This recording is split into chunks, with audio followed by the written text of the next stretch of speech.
Ako po pala si Sheena, 25 years old mula Cavite. Simula po pagkabata ay academic achiever na ako. Consistent honor student po ako mula elementary at graduate na ng valedictorian nung high school. Simula pagkabata ay iisa na ang sinasabi sa akin ng mga tao na magiging successful daw ako sa buhay kasi nga matalino raw ako. Aaminin ko, yun din naman ang inaasahan ko dahil kahit nga sa pagpasok ng college ay consistent dean's lister din ang atin nyo.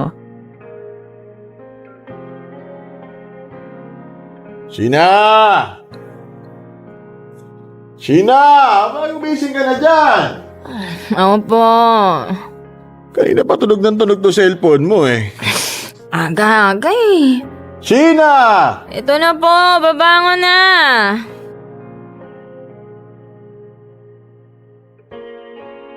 Cellphone mo. Sino po ba to? Bewa ko sa'yo. Si Tessa? Anong trip nito? Bakit ang aga-aga tumatawag? Hello, Tess? Sheena, kakagising mo lang ba? Ano bang meron? Open mo laptop mo, bilis! May grades na! Ay, hala. Sige, wait.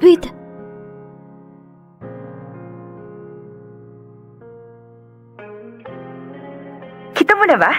Wait lang. Loading pa eh. Pag 1.25 GPA mo, te, magna ka na. Huwag mo nga akong pakabahin. Bilisan mo kasi. Ito na. OMG! Oh my gosh! Is this what I think it is? Sheena, ano ba yan? Papa! Magna cum laude ako!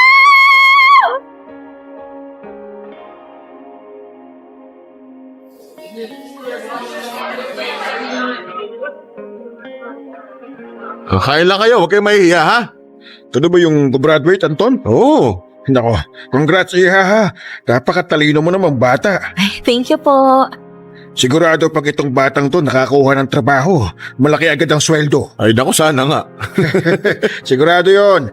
Baka may mga kumpanya pang tumawag sa'yo para mag-offer ng trabaho. Sana nga po. Sheena! Tess! Papuntahan ko lang po si Tess. Sige, sabihin mo kumain na siya doon ha. Sige po. Congrats! Deserve ang Latin honor! Congrats din sa'yo, te! Cum laude lang yung sa akin eh. Magna cum laude kaya yung sa'yo. Ay, walang magna yung sa'yo. Ganun? Joke lang! Thank you sa pagpunta, Tess, ha? May mga in-applyan ka na ba? Siyempre, bala ko kasi in 3 months may trabaho na ako eh. Grabe naman yung 3 months. Feel ko naman pagdating nun may magandang offer na sa akin. Wala pa akong na-applyan eh. Gusto ko kasing magpahinga muna. Tsaka baka biglang magkaroon ng opening dun sa dream company ko. Hintayin ko muna. Hoy, yung sa dream company ko rin, walang opening kaya sobrang nangihinayang ako. Gaga ka, meron kaya? Meron? Oo. Wait, legit? Oo nga, kakacheck ko lang eh. Tara sa kwarto. Kailangan ko yung laptop ko. Samahan mo ako mag-apply. Ang excited mo naman. Hindi pa ako kumakain eh. Mamaya na girl, kahit magbalot ka pa. Sabi mo yan ha? Alam mo ba, nung isang buwan pa naka-ready yung resume, CV at saka cover letter ko para sa kanila. Ang OA mo. Sobrang dream company ko kasi talaga to. As in, kung hindi ako magiging journalist sa kumpanyang to, hindi na lang ako magtatrabaho. Ang OA mo, isend mo na lang. Charot lang, syempre. Pero eto na nga, isasend ko na. Ay, kinakabahan ako, my gosh! Click mo na. Submitted na. Sana may plus points kapag early applicant. Ima-manifest ko to. Tama. Sa'yo na yan, te. Manifest mo na. For real. Akin na tong trabahong to. Next month, professional journalist na ako.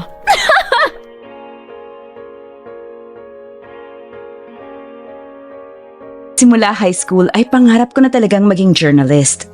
Kasali ako noon sa school publication namin at every year nakakapasok kami sa Regional Schools Press Conference or RSPC. Bongga, di ba? Kaya naman din sobra-sobra na lang yung kagustuhan ko na maging professional journalist. At halos lahat ng trabahong ina-applyan ko, sinigurado kong konektado sa career na yon. Pero may isang kumpanya po na talagang sobrang dream ko talaga na mapasukan at talagang ipinilit at ipinagdasal ko talaga kay Lord na sana matanggap ako doon. Ang kaso nga lang ay lumipas ang ilang buwan nang wala pa rin akong natatanggap na reply galing sa kanila. Nakakainip at nakaka-stress pala talagang maghanap ng trabaho bilang isang fresh grad.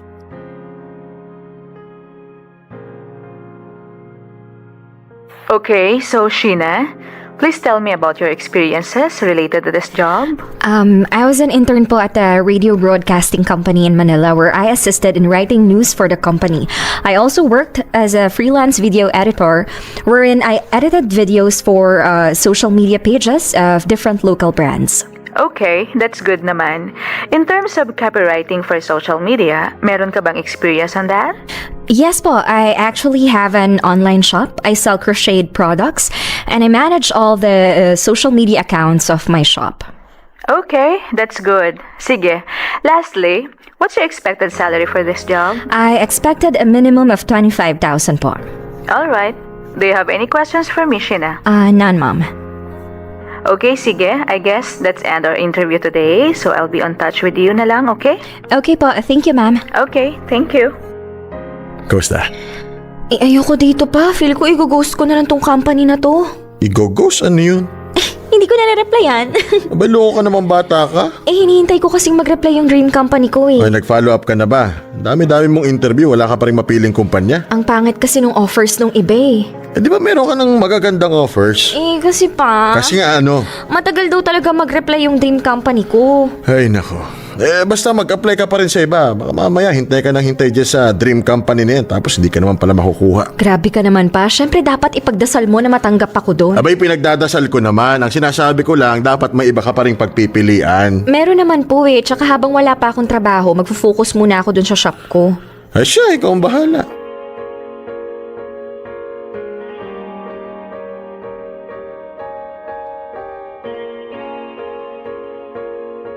So ito na nga, bali 20k yung offer sa akin habang probation.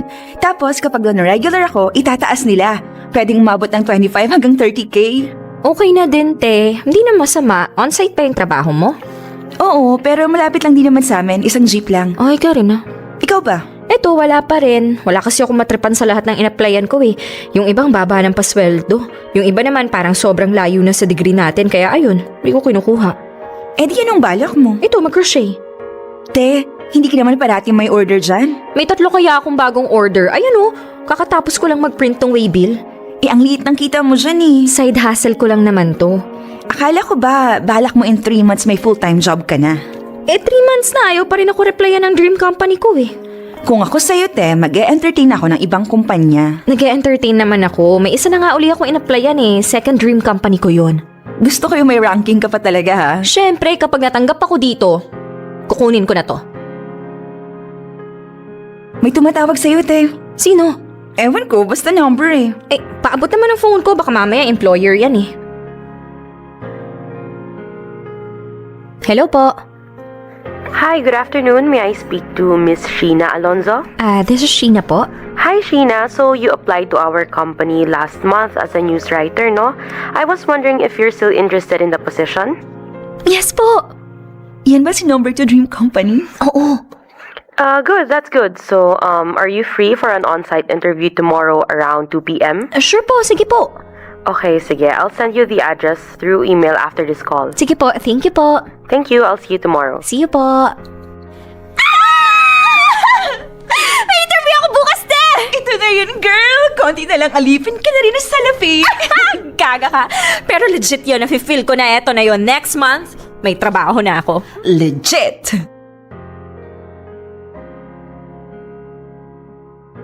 Marami akong job opportunities na tinanggihan para sa dream company ko. Pero itong isang to, naku, hindi ko kayang i-let go. Pangarap ko rin talagang makapasok sa kumpanyang to, kaya naman sobrang excited ako nung tawagan nila ako para sa interview. Sobrang kaba ko nun mga kamorkada, pero feel ko naman po ay nairaos ko naman siya ng maayos. Yun nga lang, pagkatapos ng interview, mahaba-habang hintayan na naman para sa update kung nakapasa ba ako o hindi.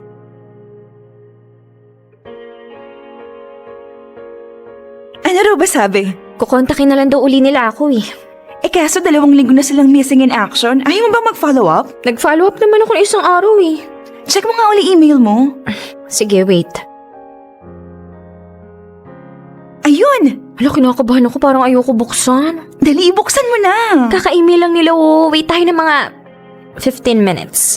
Ito naman, papatagalin mo pa eh. Andyan na, buksan na natin. Ay, ayokong basahin. Kinakabahan ako. Teka, harap mo na oh. After careful consideration, we regret to inform you that we have decided not to move forward with your application at this time. Tay, hindi ako natanggap. Okay lang yan, te. Baka hindi lang talaga meant to be. Sayang kasi Tess, akala ko pa naman matatanggap na ako dito. Baka para ka talaga dun sa #1 dream company mo. Baka nga. Hoy, cheer up ka na dyan. May darating pa naman ibang trabaho eh. True. True, pero ang lungkot mo pa rin. Magpa-focus na lang siguro muna ako sa online shop ko. Yan, tama. May live selling ka ng mga crochet designs mo. Uso kaya yan? Totoo ba? Oo, kaya nga ang daming umu-order sa'yo eh. Sa bagay. Para habang naghihintay ka ng magandang job offer, kumikita ka pa rin, o di ba? Tama. Sige na nga. Sila naman yung nawalan eh. Di nila ako kinuha. Tumpak! Hindi ka nila deserve. Magnegosyo ka na lang.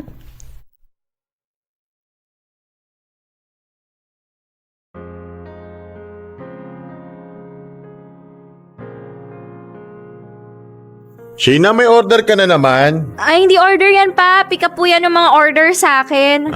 Sige, bilisan mo at naghihintay si kuya sa labas. Pasabi po, wait lang. Ididikit ko lang tong huling waybill. Boss, wait lang may nais lang daw. Ayan, okay na. Eto po kuya, thank you. Bakit parang 4 lang yung pinipick up ngayon? Ang dami-dami mong ginagansilyo sa kwarto mo Ay, ibang order yun pa. First bulk order ko yun. Nag-down payment naman sa yung umorder. Hindi pa, bukas pa raw. O ilan pa bang pinapagawa niya? 200 pieces. 200? Maliit lang naman. Pang giveaway daw sa binyag eh. Medyo rush pa nga eh. Pero kapag nabayaran na ako dito, medyo malaki-laki din yung kikitain ko dito pa. Ay, ayan na.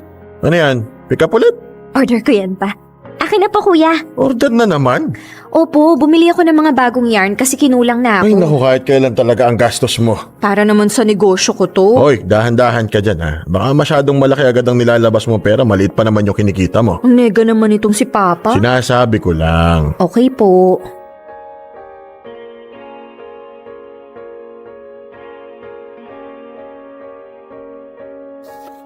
Ano, wala pa rin sumasagot? Wala eh, ewan ko ba sa buyer na to. Ang sabi, bukas na yung binyag ng anak niya pero hindi pa rin kinukuha tong orders niya hanggang ngayon. Pero, di ba nag-down payment na siya? Oo, pero 1K lang yun eh. Sobrang kulang. 1K? Sobrang lugi ka naman dun. Kulang na kulang pa yun sa lahat na binili mong materyales. Kaya nga eh, wait lang, itatry ko ulit ah.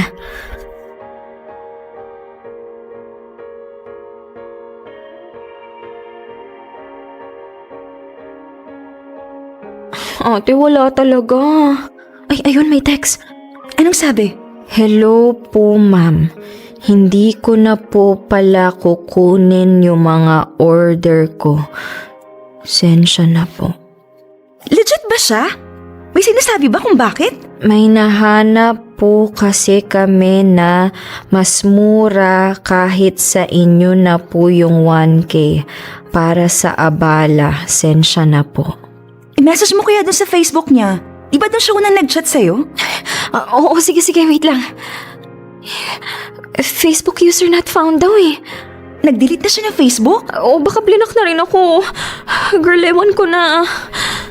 Tawagan ulit natin. Block na rin ata pati number ko eh. Kupal. Tess, ang dami nitong in-order niya. Lahat ng pera ko dito ko ginastos. Paano ba? Ano bang pwede natin gawin? Hindi ko rin alam. Teka, pwede pa natin gawa ng paraan. Tess.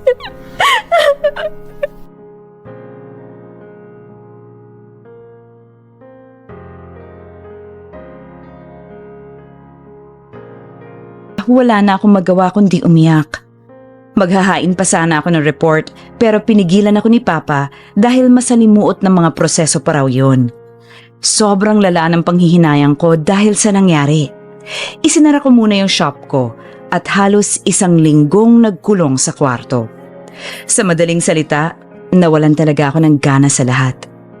Feel ko po kasi nagsunod-sunod yung mga kamalasan ko after graduation. Hindi na nga ako makahanap ng maayos na trabaho, na-scam pa ako sa negosyo ko.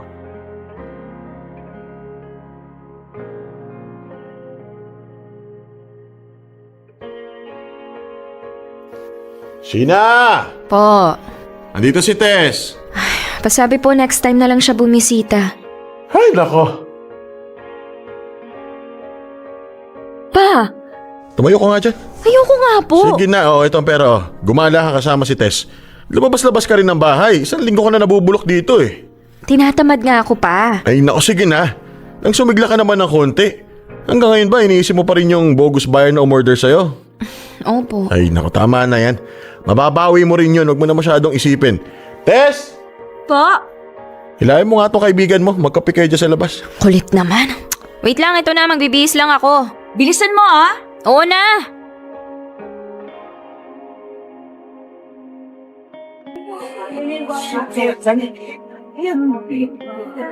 Hoy! Ito naman. Kinailangan pang pilitin ni Tito bago lumabas ng bahay. Gusto ko talagang magpahinga. Sabi ni Tito, kahit daw ata yung mga tawag ng ibang employer, di mo rin sinasagot. Hindi naman lahat. Ay, ito na lang. May nakita akong posisyon. Bagay sa'yo. Writer-researcher. Okay din yung sahod. Isasend ko sa'yo yung link. Wag na. Gusto ko muna talagang magpahinga. Papagod na ako mag-apply. Sure ka? Maganda to, promise. Feel ko magugustuhan mo. Ayoko. Eh kung ganito na lang, i-live sell natin yung mga nagawa mong crochet para mabawi mo yung ginagastos mo. Ayoko. Natry ko na yun dati. Te-trigger lang yung anxiety ko. Try lang natin uli. Sasamahan kita. Ayoko nga. Last time kasi wala namang bumibili. 2 oras ata ako nagla-live tapos konti nang nanonood. Ito naman, ang nega masyado. Gusto ko na lang maging halaman. Ayaw mo na ba maging journalist? Ewan. Ang hirap maghanap ng maayos na trabaho eh. Ito na lang. Para medyo ma-cheer up ka ng konti, sama ka na lang next week. Saan? Uuwi raw sila Jello tsaka Chelsea. Gala tayo. Wala akong pera. Girl, si Tito pa mismo ang magbibigay sa'yo ng pera para lang lumabas ka ng bahay. Tsaka, hindi mo ba na-miss yung 2 yun? Saan naman tayo pupunta? Kahit saan, basta sumama ka. Sige na nga. Yes! Dahil dyan, libre ko na yung kape mo para mas marami kang pera next week. Yes, thank you. Nag-reply na sila. Sino? Si Dream Company? Oo! Open mo na, bilis! Okay, wait lang. Please, sana good news.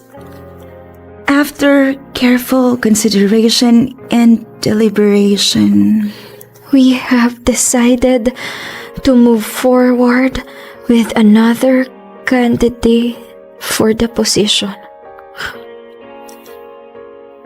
Te, Uwi na tayo, Tess.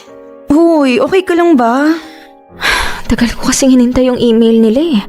Ang dami kong tinanggihang trabaho kasi akala ko may chance ako sa company na to kaso mare-reject lang pala ako. Hindi mo naman kailangan magmadali eh. Marami pa namang job openings dyan. Eh kasi pangarap ko talagang mapunta sa company na yun. Ay, bahala na, tara na, uwi na tayo. Sure ka ba? Mm-mm. Pag nagkaroon ng opening din sa amin, sasabihin agad kita.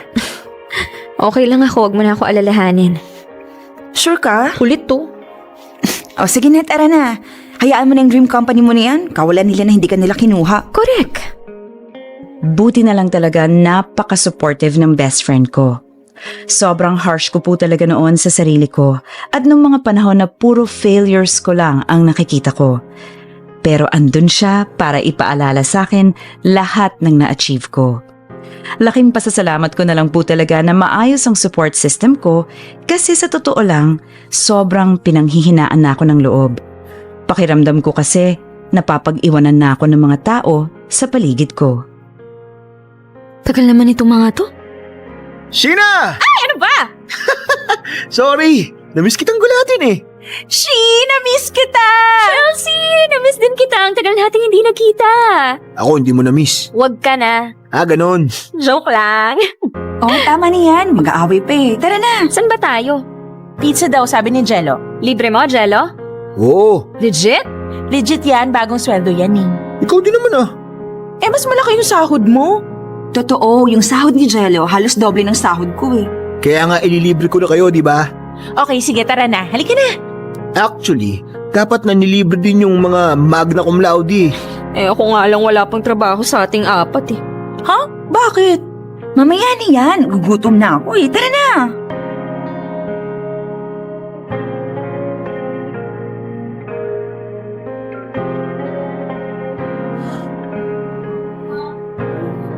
bagal pa ng serving dito. Sabi ko sa'yo, mas okay dun sa kabila eh. Sabi kasi ng mga katrabaho ko, masarap daw dito. Anak ng... Bakit? Wala lang. Nakakapanibago lang na marinig yung mga katrabaho ko. Parang last time lang kasi mga estudyante pa tayo. Kumusta naman ba mga trabaho nyo? Okay naman sa akin, mabait naman yung boss ko, at saka dapat lang naman kasi. Ang hirap ng trabaho ko tapos 25k lang yung sahod ko. Pero itataas naman nila yun, di ba? Oo raw, kapag na-regular. Ang hirap kasi talaga kapag content producer ka sa lahat ng trabaho. Kulang na kulang yung 25k no? Ikaw, Jello, kumusta yung sa'yo? Hindi naman ganun kahirap yung sa akin eh. Ang kalaban ko lang talaga yung antok. Ano nga ulit yung work mo, Jello? Cybersecurity. Mataas naman yung sahod kaya nakaka-motivate magpuyat. Sana all. Yung sa akin, 20k lang starting ko eh. Pero itataas din naman nila pagkatapos ng probation. Buti nga kayo may sinasahod na eh. Ako stuck pa rin sa bahay. Scam pa ako dun sa negosyo ko. Te, oks lang yun. Hindi mo naman kailangan magmadaling maghanap ng trabaho. Lagpas kalahating taon na rin kasi ako walang trabaho eh. Okay lang yun, si. Makakahanap ka rin. Totoo! Ayun na order natin. Alam mo, para hindi ka nasad, ililibre na lang kita ng milkshake, she. Okay? Galante naman ng mga to.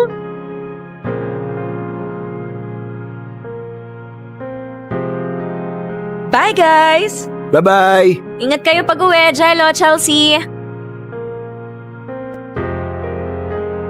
Okay ka lang, te? Ha?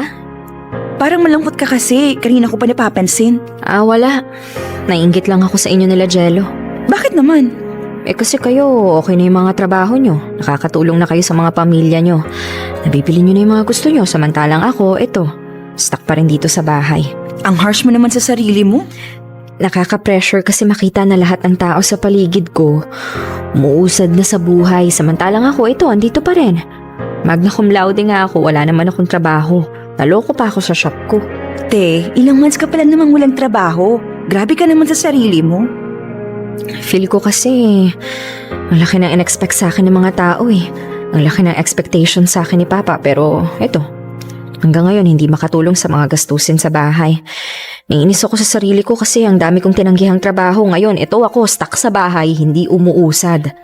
Te, kahit kailan ba pinagmadali ka ni Tito sa paghahanap ng trabaho? Hiningan ka ba niya ng pera? Sindermonan ka ba niya kasi hanggang ngayon hindi ka pa rin employed? Hindi. O yun naman pala eh. Magdahan-dahan ka kasi. Huwag mo ikumpara yung sarili mo sa ibang tao kasi hindi porket umuusad kami napag-iiwanan ka na. Iba-iba yung gusto natin sa buhay. Iba-iba yung course natin. So, syempre, iba't iba rin yung mga progress natin, di ba? Akala ko kasi talaga magiging successful ako eh. Girl, kakagraduate mo lang. Kumalma ka nga. Kalmado naman ako Kalmado pero naiiyak ka na. Bakit kasi ang hirap ng buhay after grad? Te, mas mahirap hindi graduate. Kaaga? Sige na, tama na yan. Darating din yung tamang opportunity para sa'yo. Konting hintay lang. Thank you, Tess. Pagkatapos ng breakdown ko na yon, ay napagdesisyonan kong magpahinga. To take things slow, kumbaga. Hinayaan lang naman ako ni Papa. Sobrang thankful ko na lang talaga na love ako ng papshi ko. Umabot rin sa punto na 1 taon akong walang trabaho. Pero gaya ng dati, ay lagi akong ina-assure ni Papa na okay lang maghintay. Dahil darating naman daw talaga yung tamang opportunity para sa akin. Sino ba naman ako para suwayin ng tatay ko? Charis! Pero in all seriousness, puno ako ng anxiety sa 1 taon na yon. Pero pinilit ko talaga ang sarili ko to take small steps. Naghanap ako ng mga workshops, nag-take ako ng mga online course, at binuksan ko na ulit yung shop ko. Baby steps, alam kong magiging journalist din ako. Pare, sige, 200, dadalhin ko dyan bukas. Free delivery na to, ako na mismo magdadala dyan. Sige, thank you. Naku, matutuwaan ako nito. Ano po yun pa? Ay, yung kumpare ko kasi, magpapabinyag daw ng apo niya. Tinanong ko kung may pampag-giveaway ba siya. Wala pa raw. So, yung mga ginawa ko po yung in-offer nyo? Ayaw mo ba? Syempre gusto. Kailan daw po nila kukunin? Ako na magdadala sa kanila. Malapit lang naman yun eh. Para din mas mainganyo kasi free delivery pa. Grabe naman yung business-minded na yan. Aba, syempre. Kaysa naman nakatambak lang dyan yung mga ginanchilyo mo. Thank you, Papa. Ay sis, ang lambing pa. Hag lang eh. O yan ha, nabenta ko na. Huwag ka na parating malungkot. Yes po. At huwag ka rin masyadong mag-alala sa paghahanap ng trabaho. Hindi naman kita minamadali Masyado mong pinipressure yung sarili mo. Kasi pa, lahat ng kaibigan. Tama na Huwag mo nang ituloy. Ito naman si Papa. Wala akong pake kung ano nang narating ng mga kaibigan mo. Basta ikaw, alagaan mo yung sarili mo. Hindi yung lagi ka nagmamadali habulin yung mga kaibigan mo. Opo, hindi ko na po gagawin yun. Kagagawa mo lang Sorry na. Babalik na lang po ako uli sa kwarto ko. Magkukulong ka na naman doon. Magkukrush May umorder po sa akin uli Ano na namang trip nitong si Tessa? Hello? May sinend akong link sa'yo. Baka scam yan Gaga, job post yun. Sige, check ko. Applyan mo Huy, parang bet. Okay din sahod, di ba? Fit na fit sa'yo yan, te. Applyan mo Opo. Ano yun? Nag-send po si Tessa ng job post, production assistant. Ayan na yun. Apply lang na apply. Eto na nga po, mag-a-apply na. Paabot ng pouch, te, tsaka akin na yung waybill. Ito yung pouch wait lang yung waybill kasi nagpiprint pa. Itong 4 na bucket hat na to, iisang tao lang ang nag-order? Oo, yaman ni sis nakita ko yung IG niya. Itong vest. Ay, wag yan, same day delivery yan, mamaya ko pa ibubuk. Okay, parang ang daming orders sa shop mo ngayon 5 lang naman, pero oo, maraming na yon. Dati pa isa-isa ka lang Uy, may tumatawag sa'yo. Hala, yan yung HR dun sa inaplayan kong trabaho. Sagutin mo, bilis! Hello po? Hi, Sheena. This is Miss Kim again. Ay, hi po, Miss Kim. Firstly, I want to congratulate you kasi you got the job. Hala, thank you po, Miss Kim. Yes, and you're welcome. I'm calling to ask if you're amenable to come to the office tomorrow to discuss yung contract mo and yung mga pre-employment requirements mo. Yes po, free na free po. Sige, are you available around 11:30? Sure po, Miss. Sige po. Okay, I'll email you the details and I'll see you tomorrow. Okay po, thank you po, Miss. Thank you and again, congratulations. Thank you po. Oh my gosh! Let's get that bread! Ay, ano ba yan?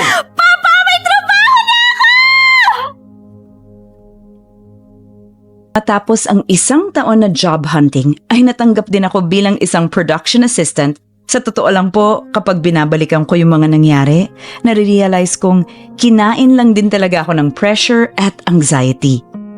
Masyado kong inisip na napapag-iwanan ako kahit na wala namang nakikipagkarera sa akin. Ang lesson lang po sa storyang to ay huwag niyo akong gayahin. Charis! Pero seryoso po, totoo talaga na may darating na tamang opportunity para sa'yo, para sa mga fresh grad na kagaya ko. Tiyaga at pasensya lang talaga, meron at merong trabaho para sa inyo. Dito ko na po tatapusin ang aking kwento. Sana po ay may makarelate sa storya ko at sana kahit papano ay may nakuha kayong lesson mula dito.